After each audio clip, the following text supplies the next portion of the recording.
Maintenant que nous avons vu les tableaux partiellement remplis, je vais faire un petit point sur le vocabulaire puisqu'il y a plusieurs choses qui peuvent en fait dans la langue courante porter à confusion. On a vu ici les types de données abstraites tableaux et tableaux partiellement remplis et on s'apprête en fait à voir les listes chaînées. Et en fait, vous avez probablement déjà entendu ces mots-là dans des langages de programmation spécifiques. Donc ça porte à confusion puisque des structures de données qui existent dans certains langages de programmation donc vraiment implémentés se nomment pareil que des types de données abstraits, même s'ils n'ont pas tout à fait les mêmes spécifications. Donc par exemple, un tableau en C, ça ne respecte pas la spécification qu'on a vue pour les tableaux en pseudocode selon les règles qu'on s'est définies, puisque un tableau en C, on ne peut pas accéder à la longueur du tableau à partir du tableau lui-même. On s'apprête à voir les listes chaînées. Eh bien, vous avez peut-être déjà vu des listes en Python. Et une liste en Python, ça porte beaucoup à confusion parce qu'en fait, c'est un tableau, mais aussi une liste chaînée. Plus exactement, c'est un mélange en fait entre un tableau et une liste chaînée. Donc voilà, du coup, on utilise les mêmes mots parfois pour parler de plusieurs choses différentes. Donc d'une part, des types de données abstraits, et d'autre part, des structures de données qui implémentent certaines parties des spécifications. Et en plus, pour ajouter un petit peu de confusion à tout cela, souvent par abus de notation, on dit parfois structure de données en pseudocode pour parler d'un type de données abstrait. Donc parfois, malgré moi, je vais vous parler du structure de données liste chaînée ou de la structure de données tableau partiellement rempli, même si en fait c'est plutôt des types de données abstraits. Donc voilà, du coup, il faut faire très attention au vocabulaire que vous allez entendre. Parfois, ça peut cacher en fait plusieurs choses différentes.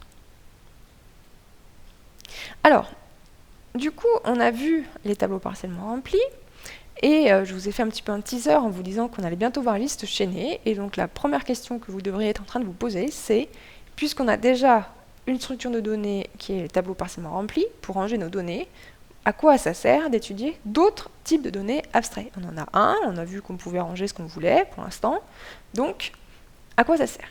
Et bien en fait, parce que les tableaux et les tableaux partiellement remplis n'ont pas que des avantages. Voici un exemple pour mettre en valeur un de leurs inconvénients.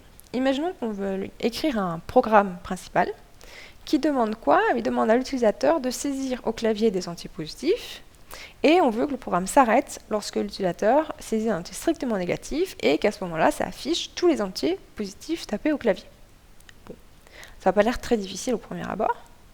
Mais voyons un exemple d'exécution voulue. Donc ça m'affiche donner un entier, je tape 34. Ensuite ça me réaffiche donner un entier, je tape 8. Ensuite ça me réaffiche donner un entier, je tape 10. Ensuite ça me réaffiche donner un entier. Je tape moins 3. Et donc on a vu qu'il fallait que notre boucle s'interrompe lorsque l'utilisateur tape un nombre qui est négatif. Et on veut que ça nous affiche tout l'historique de ce qui a été tapé, sauf la valeur négative qui a fait sortir de la boucle. Alors du coup, pour pouvoir réafficher les entiers à la fin, ça veut dire qu'il faut les stocker au fur et à mesure, sinon on va les perdre. Donc on va essayer avec la structure de données qu'on a sous la main, à savoir un tableau partiellement rempli. Donc au début on va créer un tableau et au fur et à mesure on va le remplir. Mais quelle taille doit faire mon tableau? Je suis obligée de donner la taille du tableau au moment où je le crée, puisque je ne peux pas rajouter de cases après. Mais ça, c'est un petit peu problématique, puisque au tout début, il faut que je crée mon tableau avant la lecture du premier entier. Et à ce moment-là, je ne sais pas du tout de combien de cases je vais avoir besoin, puisque ça dépend de l'exécution du programme, de ce que l'utilisateur va taper. Je ne peux plus modifier la taille du tableau à la suite.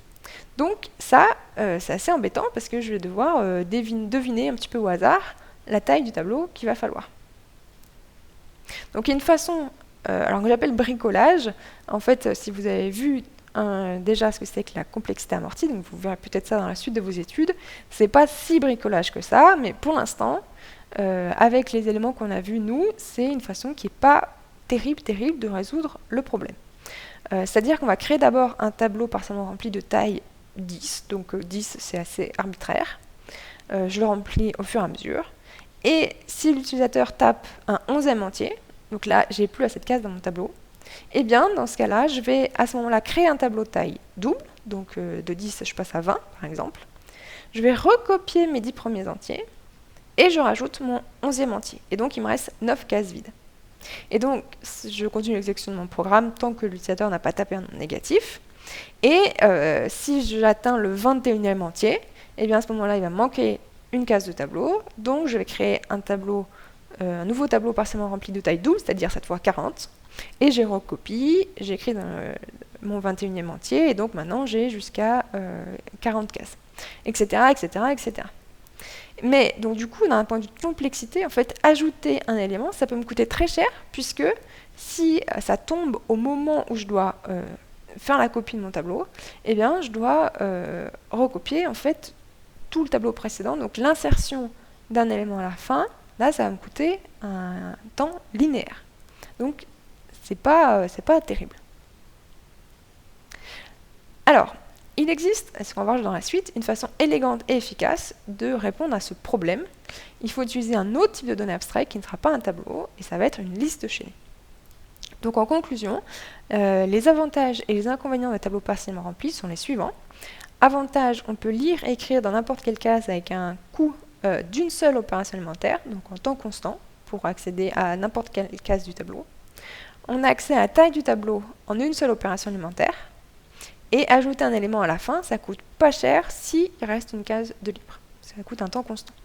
Inconvénient, gros inconvénient, on ne peut pas modifier la taille du tableau une fois qu'il a été créé.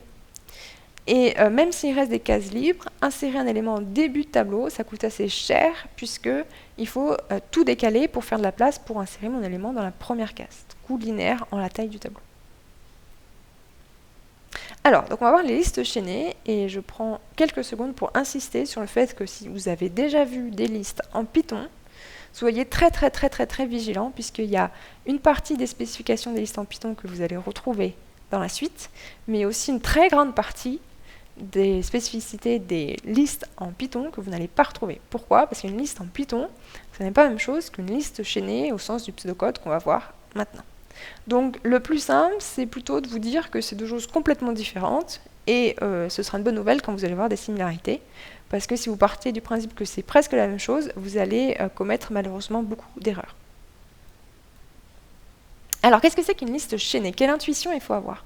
Il faut imaginer qu'une liste chaînée, c'est un ensemble de maillons d'une chaîne, dont on connaît l'adresse du premier maillon, disons on sait où il est rangé dans la mémoire, et chaque maillon contient une donnée à stocker, par exemple un entier, et un lien vers le maillon suivant. C'est pour ça qu'on appelle une liste chaînée, parce que ça ressemble à une chaîne.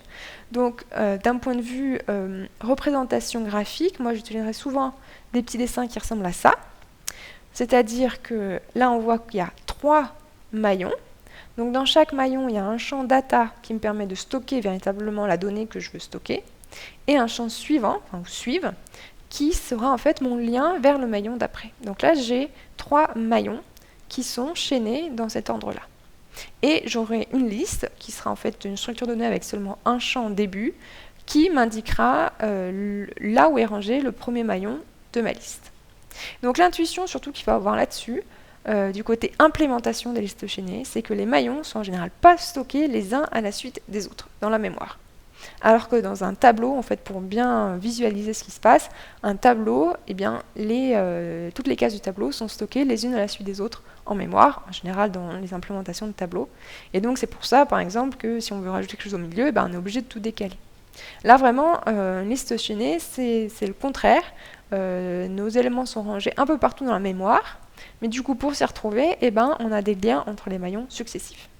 Donc pour ceux qui ont fait du C, et notamment ceux qui ont vu le chapitre sur les structures et les pointeurs, en fait le lien vers le maillon suivant, qu'on appellera ici des adresses, c'est tout simplement un pointeur vers le maillon suivant. Alors, on supposera du coup qu'on aura désormais des nouveaux types pour pouvoir manipuler tout ça.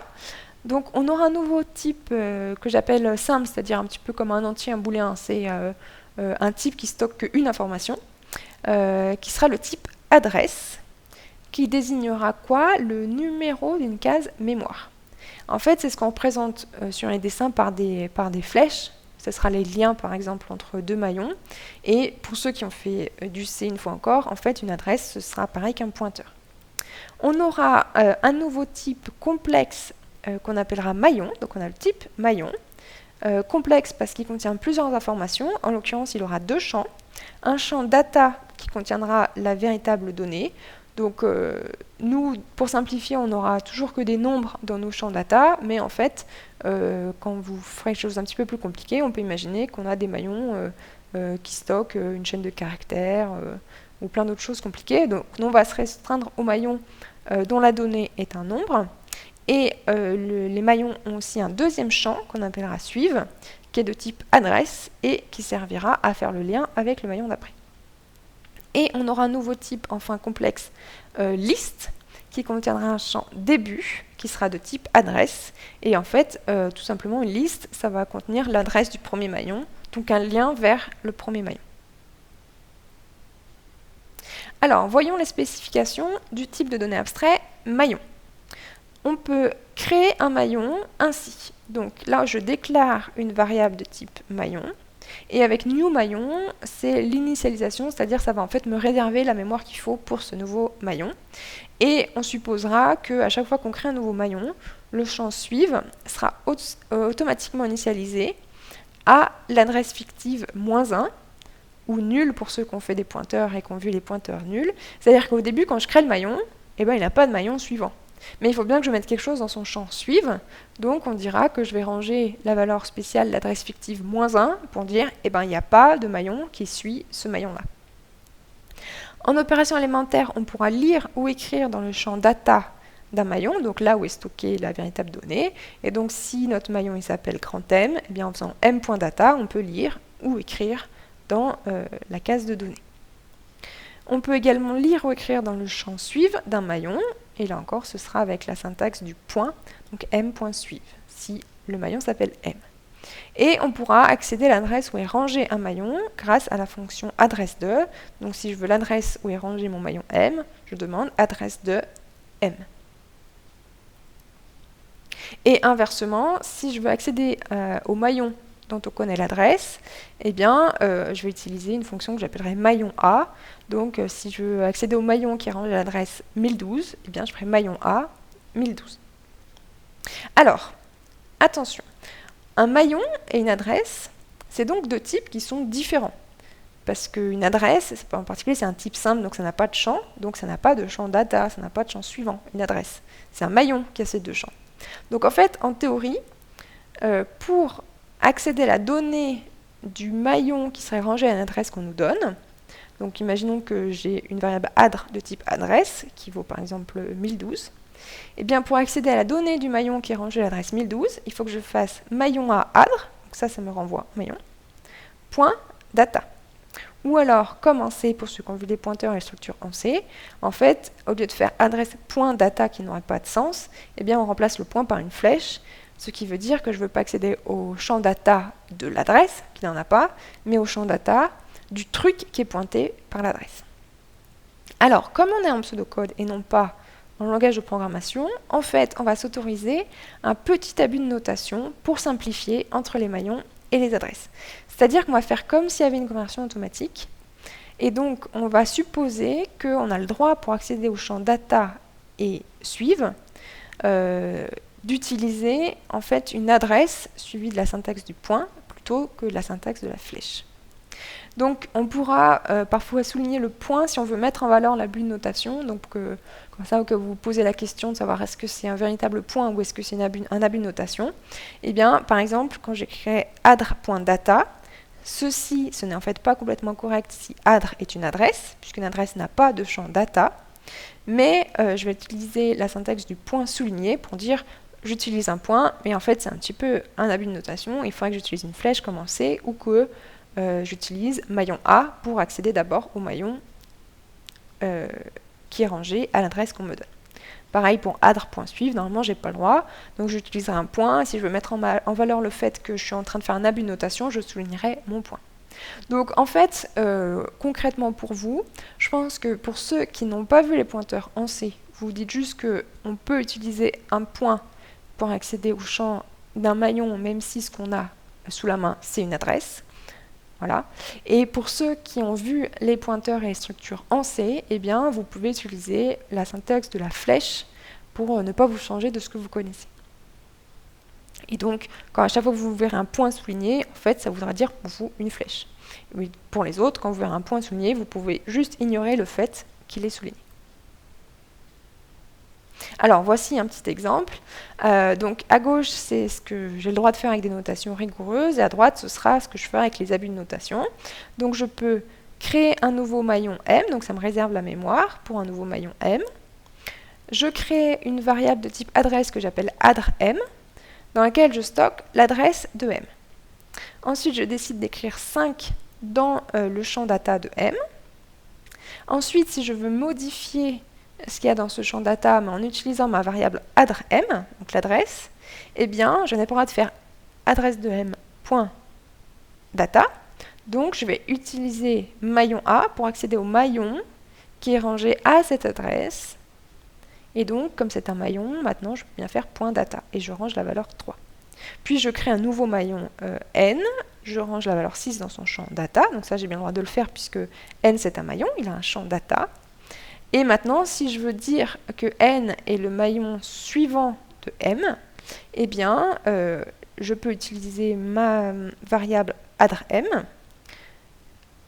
associée à la fonction maillon A pour accéder au maillon qui est rangé à cette adresse-là. Point suive, donc là, je vais écrire dans le champ suivant de M, et tout simplement, je vais écrire l'adresse de N. Donc si je veux faire la même chose, mais avec l'abus de notation, c'est-à-dire je vais utiliser un point à des endroits où je n'ai pas le droit. Donc le début, c'est pareil, je crée un nouveau maillon, je récupère l'adresse de M ici dans une variable de type adresse, je règle 5 dans le champ data de M, et là, ben, on voit que je fais adrm.data reçoit la valeur 3, c'est-à-dire que je vais écrire 3 dans le champ data de, pas de cette adresse, mais du maillon qui est rangé à cette adresse-là. Et ici, de même, il n'y a pas de changement. Je crée un nouveau maillon N et je range 6 dans sa data. Et si je veux lier N comme maillon suivant à M, eh bien, je peux dire que adrm.suivant, donc là, c'est souligné parce que j'ai fait un petit abus de notation. Normalement, l'adresse n'a pas de champ suivant. Et je peux même dire que je vais y ranger N, alors qu'en fait, ce que je vais y ranger, c'est l'adresse de N. Voilà, donc je ferai ce petit abus de notation, j'essaierai de souligner les points qui sont issus d'abus de notation. Donc là, on a vu des choses sur les maillons. Et maintenant, on va voir comment est-ce qu'on utilise ces maillons pour faire des listes chaînées. Donc pour qu'une variable de type liste représente correctement une liste chaînée, qu'on appellera aussi parfois une liste tout court, eh bien, il faut que son champ début contienne l'adresse d'un maillon qui va être considéré comme le premier maillon de la liste. Ou bien, si la liste est vide, le champ début contiendra juste l'adresse fictive -1 pour dire qu'il n'y a pas de premier maillon. Et donc, on supposera ensuite que dans une liste, eh bien, les maillons sont reliés correctement les uns avec les autres, que ça ne boucle pas. Et pour savoir quel maillon est le dernier, eh bien, tout simplement, il n'a pas de maillon suivant. Donc, son champ suivant est rempli avec l'adresse fictive -1. Et j'utiliserai souvent ce petit symbole ici pour dire qu'il n'y a pas de suivant. Donc on peut créer une liste avec la syntaxe suivante. Donc list, c'est pour donc, le type de ma variable li que je suis en train de créer. Et new list, eh bien, ça me réserve la mémoire qu'il me faut pour une liste et ça initialisera automatiquement le champ début à l'adresse fictive -1. Donc une liste, quand on la crée, au début, elle est vide. Et pour lire ou écrire dans le champ début d'une liste, eh bien, on utilisera le nom de la variable .début. Donc li.début, ça va écrire dans le champ début de ma liste. Et je peux y écrire par exemple l'adresse de ce maillon M. Alors voici un petit exemple d'exécution de ces opérations élémentaires qu'on a vues sur les listes et les maillons. Donc lorsque j'exécute ma première ligne ici, ça crée une nouvelle liste, donc ça réserve la mémoire ici, et je vais désigner par la variable li de type liste cette nouvelle liste. Voilà, et donc le champ début initialisé à -1 puisque ma liste au début elle est vide. Ensuite, je crée un nouveau maillon M, ici. Donc, c'est le système qui gère ma mémoire qui va décider à quel endroit va être rangé ce maillon M. En général, je n'ai aucun contrôle là-dessus. Pour que ce soit un petit peu plus concret, à chaque fois que je vais créer un maillon, je vais m'efforcer de choisir une adresse. Alors moi, je choisis complètement au hasard, mais juste pour que vous voyez que les adresses dans lesquelles vont être rangés les maillons ne sont pas les uns à la suite des autres, ce ne sera même pas dans l'ordre croissant. Donc là, j'ai créé un nouveau maillon.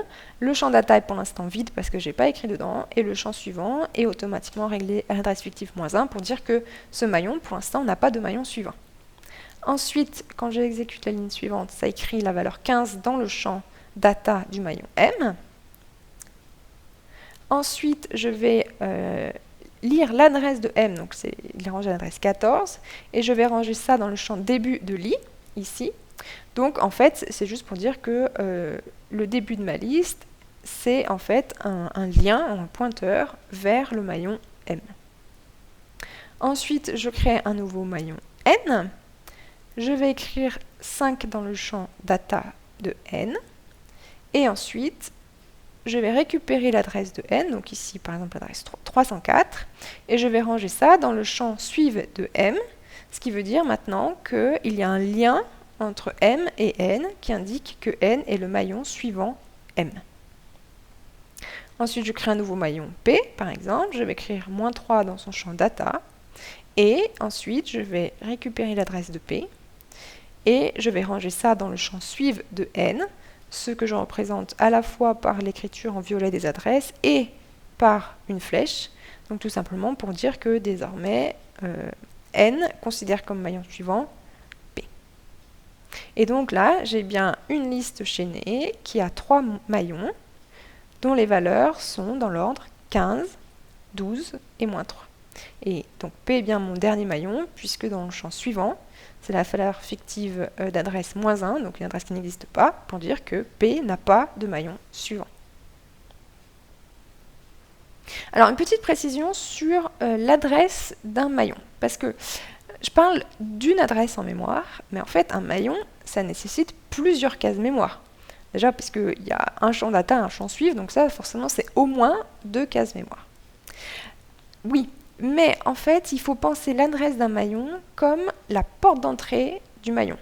Et ensuite les différents champs, c'est un peu comme différentes pièces d'une maison.